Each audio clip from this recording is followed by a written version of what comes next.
आज हम यहाँ पे जो प्रोटेस्ट के लिए इकट्ठा हुए हैं, प्रोटेस्ट का एक ही रीजन है कि हम चाहते हैं नो टू आरआरएल। और मैं एक बार जितने भी यहाँ पे हम इकट्ठे हुए हैं अभी तक, तो उनसे मैं एक बार जयकारा बुलवाना चाहता हूँ। अब मैंने बोलना है नो, से नो। आपने बोला टू आरआरएल, से नो, से नो, से नो, से नो। देखिए, हम वैसे यहाँ पे नहीं बोलने लग रहे कि नो टू आरआरएल। इसके बहुत सारे रीजन हैं, और इसके रीजन जो सबसे पहले बताया है, मैं आपको ये बता रहा था, ये प्रोग्राम डिस्क्रिमिनेटरी है। कोई भी प्रोग्राम अगर लागू होता है तो पूरे सिटी के अंदर लागू होना चाहिए। अगर मान लो आरआरएल एक अच्छी चीज है, तो बाकी म्यूनिसिपैलिटी ने अभी तक क्यों लागू नहीं किया, और ब्रैम्पटन के अंदर भी ये सिर्फ 5 वार्ड में क्यों लागू किया। ये जो सिटी ऑफ ब्रैम्पटन की एक डिवीजन पॉलिसी है कि भी रेजिडेंट जो है उनको डिवाइड कर दो, वार्ड को डिवाइड कर दो। आधे लोग बोलेंगे, आधे नहीं बोलेंगे, उधर लागू होगा तो वो नहीं बोलेंगे। तो इसलिए ये सिटी का जो है ये मनी मेकिंग मशीन है। और ये जो एक है ना, एक क्रश है। किसका क्रश है? जो जो कंप्लायंट लैंडलॉर्ड है। देखिए, कंप्लायंट लैंडलॉर्ड को अभी आप जैसे आप सुनने लग रहे हो कि 1 अक्टूबर से सिटी ने एक एड स्टार्ट की है कि भाई वो जितने भी डिवेलिंग्स हैं, जो जो लीगल डिवेलिंग्स हैं, वो सारे की सारी लाइसेंस होना चाहिए। अगर वो लाइसेंस नहीं लेते, मैं बात करता हूँ जो कंप्लायंट लैंडलॉर्ड है, जिनकी ऑलरेडी सिटी से ऑक्यूपेंसी परमिट मिला हुआ है, उन सबको सिटी ने एक वार्निंग दे दी है किस्म से कि भी आप लाइसेंस लो। अगर आप लाइसेंस नहीं लेते तो हम आपको पहले इंस्टेंस पे, सेकंड इंस्टेंस पे, थर्ड इंस्टेंस पे फाइन करेंगे। तो बेसिकली अगर आप देखते हो तो आरएल किसको टारगेट करता है? आरएल करता है कंप्लायंट होम प्रोवाइडर्स को। जबकि सिटी ऑफ ब्रैम्पटन के अंदर 85 to 90% मैं बोलूंगा वो नॉन कंप्लायंट डिवेलिंग्स है। तो उनको टारगेट क्यों नहीं किया जा रहा? क्यों नहीं एक ऐसा प्रोग्राम सिटी लेके आए जिसे जो नॉन कंप्लायंट है वो खुद वॉलंटरली आगे आए, और सिटी उनको कोई एक अच्छा प्रोग्राम बना के उनको डरा के नहीं। क्योंकि आपको पता है कितना महंगाई का टाइम है, इतना महंगा कि हर चीज महंगी है। अगर आप कोई भी आज कंस्ट्रक्शन करते हो, या अगर 1 बेडरूम या 2 बेडरूम की कोई भी आप डेवलपिंग बनाते हो, तो 50 से लेके आपको 80,000 का बजट चाहिए सिंगल टू रूम की डेवलपिंग बनाने के लिए। तो उनको पुनिश ना करके, उनको कुछ बायला में अगर वो रिलैक्सेशन दे सकते हैं वो दे के उन लोगों को आगे लेके आ जाए, और जो नॉन कंप्लायंट है उनको कंप्लायंट कैसे किया जाए इसके लिए प्रोग्राम लिया जाना चाहिए। जो अपने मेयर ऑफ ब्रैम्पटन है और जो ये टास्क फोर्स है, मैं इनको एक स्ट्रिक्ट वार्निंग देता हूँ इन लोगों के सामने कि जो ये आपका ड्रामा है इसको बंद करो।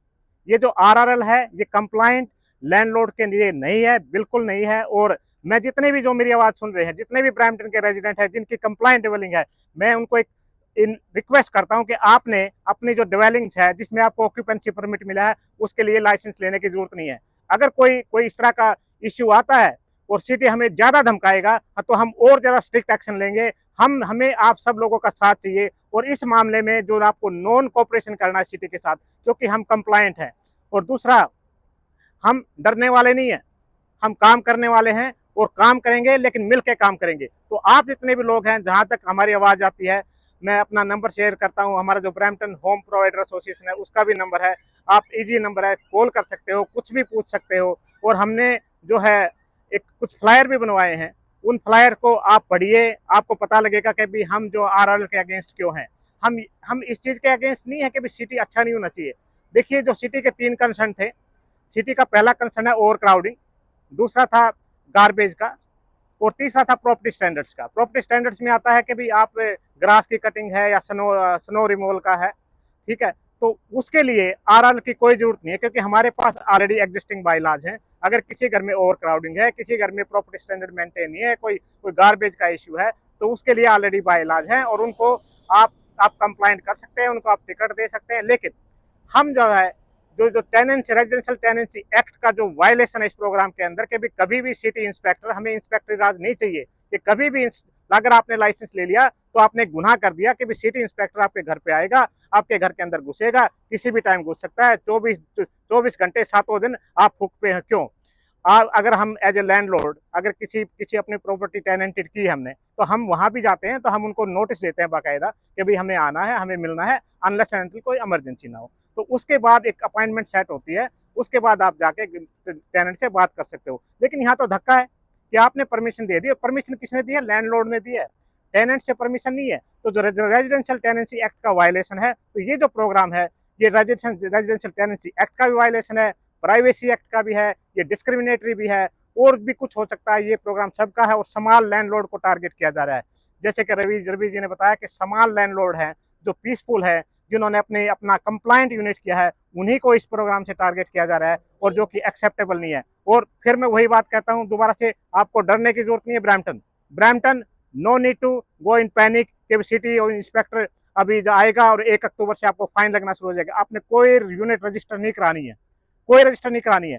कोई इश्यू है, अगर आपको धक्के से कोई टिकट मिलती है, कोई इंस्पेक्टर आपके घर में घुसता है, तो से बाहर बाहर एक नोटिस लगा देना है, inspectors city inspectors are not allowed without appointment. तो अपने घर के बाहर एक आप पेपर चिपका दिए डोर के ऊपर। अगर आपकी टेनेंटेड प्रॉपर्टी है या आपके घर में नीचे आपकी सेकंड डिवेलिंग जो है वो आपने रेंट पे दी है कि city inspectors are not allowed in my home without appointment. हमें डरना नहीं है, हमें मिलकर काम करना है, और हमारा जो ये आंदोलन है ये चलता रहेगा। हम चुप नहीं बैठेंगे। हमारा जो नंबर है, देखिए अभी तक जो ब्रैम्पटन के लोग हैं वो इसलिए चुप थे क्योंकि वो सिटी को चांस देना चाहते थे कि हमारे साथ बात करे। कोई भी प्रोग्राम अगर आपने डिजाइन करना है तो उसके लिए आपको पब्लिक कंसल्टेंसी चाहिए। इस प्रोग्राम के अंदर कोई पब्लिक कंसल्टेंसी नहीं हुई। हम जो जितने भी कंप्लायंट लैंडलॉर्ड यहाँ पे जो खड़े हैं, हमने सिटी को रिक्वेस्ट भी किया, कितने ओकेजन पे हमने डायरेक्ट रिक्वेस्ट भी की है, थ्रो जो काउंसलर मीटिंग्स है उसके में भी किया है, थ्रो काउंसिल मीटिंग भी किया है कि हमारे साथ बैठो, हमारे साथ बात करो, हम बताएंगे भी ये प्रोग्राम फेयर है फॉर द रेजिडेंट और नहीं फेयर है। लेकिन सिटी इंस्पेक्टर एडमेंट है, और वो जो जितने भी हमारे रिप्रेजेंटेटिव आज तक जो बने हैं उनको इस ब्रैम्पटन से कोई लेना देना नहीं है। उन्होंने अपनी जेबें भरनी है। आप देखते हो ब्रैम्पटन में बहुत कुछ चेंज, इतनी ज्यादा करप्शन ब्रैम्पटन के अंदर है। जब एक रीजनल काउंसलर जिसको 12,500 का फाइन हुआ है उसकी प्रॉपर्टी के लिए, क्या उसको हक है सिटी काउंसिल में बैठने का? क्या क्या क्या इंटीग्रिटी का, क्या उसको हक है सिटी काउंसिल में बैठने के लिए और आरआरएल में पार्टिसिपेट करने के लिए? जिसको खुद फाइन हुआ है 12,500 की एक टिकट नहीं है, 12,500 की मल्टीपल टिकट्स है, मल्टीपल ओकेजन पे हैं। जो बार बार एक जो हमारा रीजनल काउंसलर है, जब वही इस प्रोग्राम को फॉलो नहीं करता, तो आप क्या चाहते हो कि जो कंप्लायंट लैंडलॉर्ड है, जो ऑलरेडी फॉलो करते हैं, उनको आप धक्का करते हो कि वो लाइसेंस ले? तो मैं ज्यादा ना बोलते हुए आज अपना जो प्रोग्राम है इसको हम प्रोटेस्ट करेंगे और हमारा नंबर बढ़ता जाएगा। और अगेन ब्रैम्पटन, प्लीज मैं रिक्वेस्ट करता हूं, जो भी अगर आपको कभी पता लगता है कि हमारा कोई प्रोटेस्ट है, हमारी कोई मीटिंग है, उसमें बढ़ चढ़ के हिस्सा लीजिए, क्योंकि हमारी जो collective voice can change in a very drastic way. अगर हम डिवाइडेड हैं तो जो पॉलिटिशियन है वो हमारा एडवांटेज लेते हैं, अगर हम यूनाइटेड हैं तो पॉलिटिशियन को झुकना पड़ेगा। और इसके अंदर आरआरएल के अंदर भी मैं आपको एक विश्वास दिलाता हूं, आप हमारा साथ दो, ये आरआरएल यहाँ पे टिकेगा नहीं। Thank you so much, thank you.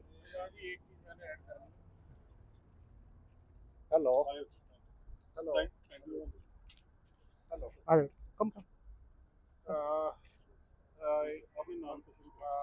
My name is Baljeet Sandhu and I'm a lawyer.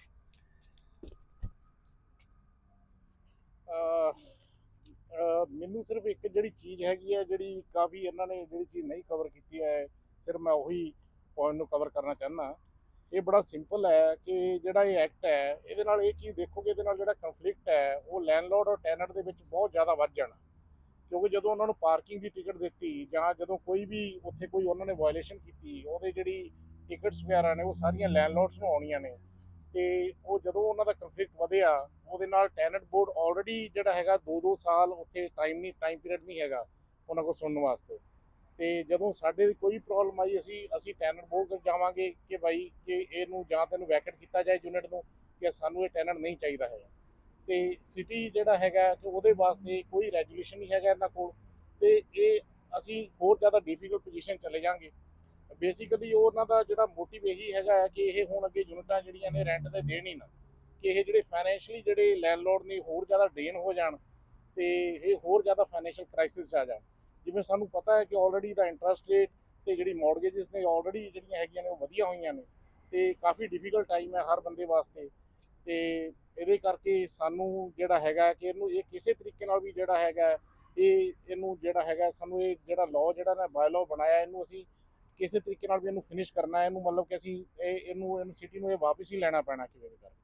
ਉਹਦਾ ਜਿਹੜਾ ਹੈਗਾ ਕਿ ਉਹਦੇ 'ਚ ਆਪਾਂ ਜਾਂ ਜਿਹੜੇ ਕਾਉਂਸਲਰਸ ਹੈਗੇ ਨੇ ਜਾਂ ਉਹਨਾਂ ਨੂੰ ਅਸੀਂ ਪ੍ਰੈਸ਼ਰਾਈਜ਼ ਕਰਨਾ ਕਿ ਲਾਅ ਨੂੰ ਵਾਪਸ ਲੈ ਜਾਣ, ਕਿਉਂਕਿ ਬਾਈ ਲਾਅ ਜਿਹੜਾ ਹੈਗਾ ਆਲਰੇਡੀ ਬਾਈ ਲਾਅ ਜਿਹੜਾ ਹੈਗਾ ਜਿਹੜਾ ਆਪਣਾ ਪ੍ਰਿੰਸੀਪਲ ਗਵਰਨਮੈਂਟ ਨੇ ਆਲਰੇਡੀ ਇਹਨਾਂ ਨੂੰ ਲਾਅ ਦੇ ਵਿੱਚ ਅਧਿਕਾਰ ਦਿੱਤਾ ਤੇ ਇਹਨਾਂ ਨੇ ਇਹ ਬਾਇਲਾਅ ਬਣਾ ਲਿਆ।